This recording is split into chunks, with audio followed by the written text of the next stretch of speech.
Rasti i Ilir Metës duket se është vendosur nga një çështje penale në një tekst politik për raportin mes pushtetit dhe drejtësisë së re. Gjithkush e ka parasysh skenën ordinere dhe hakmarrëse ndaj ish-kreut të Kuvendit, ish-presidentit dhe ish-kryeministrit Meta në momentin e arrestimit. Turpëruese sa më s'ka. Pas 2 vitesh, Meta po përballet para gjykatës, pasi ka ezauruar të gjithë procedurën në shkallët e gjyqësorit, por vijon të mbetet në qeli, edhe pse rasti i tij është vendosur nga një çështje penale në një test politik për raportin mes pushtetit dhe drejtësisë së re.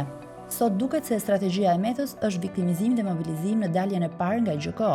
Ish-presidenti e ka pritur 2 vite kontaktin me mbështetësit, ndaj simbolika kombëtare dhe kërkesa për transmetim live nuk janë spontane. Narrativa e tij është e qartë, nga i pandehur penal në figurë politike që përballet me sistemin.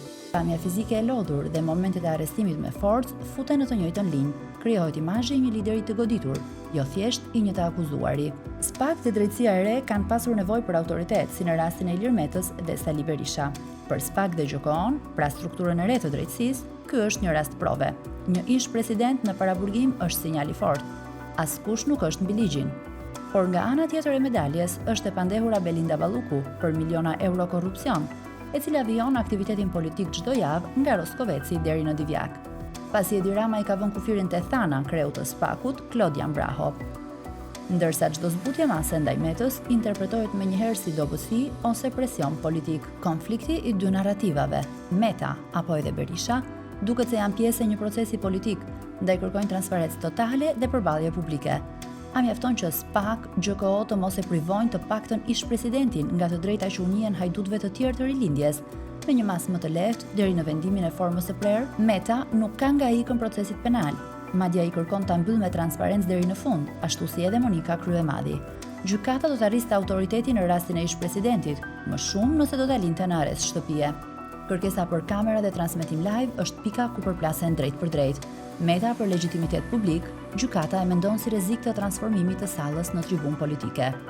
Fakti që ka qenë kryeministër, kryetar kuvendi dhe president e bën rastin jo linear.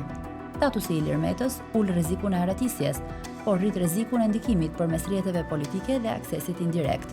A janë bindëse arsyet pse Ilir Meta dhe Monika Kryemadhi trajtohen me masa të ndryshme? Krahasimi me ish-presidentin francez, Nicolas Sarkozy, duhet të ishte një shembull tipik për paraburgimin 2 vjeçar të Metës. Paçkase diferenca është strukturore, pasi në sistemet perëndimore ish-liderët rrallë izolohen fizikisht përpara vendimit përfundimtar, sepse institucionet e drejtësisë janë shumë më të konsoliduara. Në Shqipëri, drejtësia e re është ende në fazë legjitimimi dhe siç po tregon rasti i Belinda Ballukut, perceptohet si e përdorur nga Edi Rama dhe pa autoritet. Altin Dumani ndoshta për këtë arsye përdori masa më të forta për të ndërtuar autoritet, por kjo shihet si e ndikuar politikisht. Arresti shtëpiak në këtë kontekst nuk është thjesht mas sigurie, por do t'i bënte nder çdo gjyqtari për një proces dinjitoz ndaj një drejtuesi që ka mbajtur funksionet e larta shtetërore. Të paktën do të ishte i barabartë me të pandehur të tjerë të profilit të lartë që po shohim çdo ditë në dosjet e drejtësisë. Nisur nga akuzat në dosjet për Metën dhe Berishën, që janë bërë publike, nëse drejtësia do të trajtojë me të njëjtin standard edhe kryeministrin aktual nëse do t'i vi Radha, kush e di sa vite burge presin.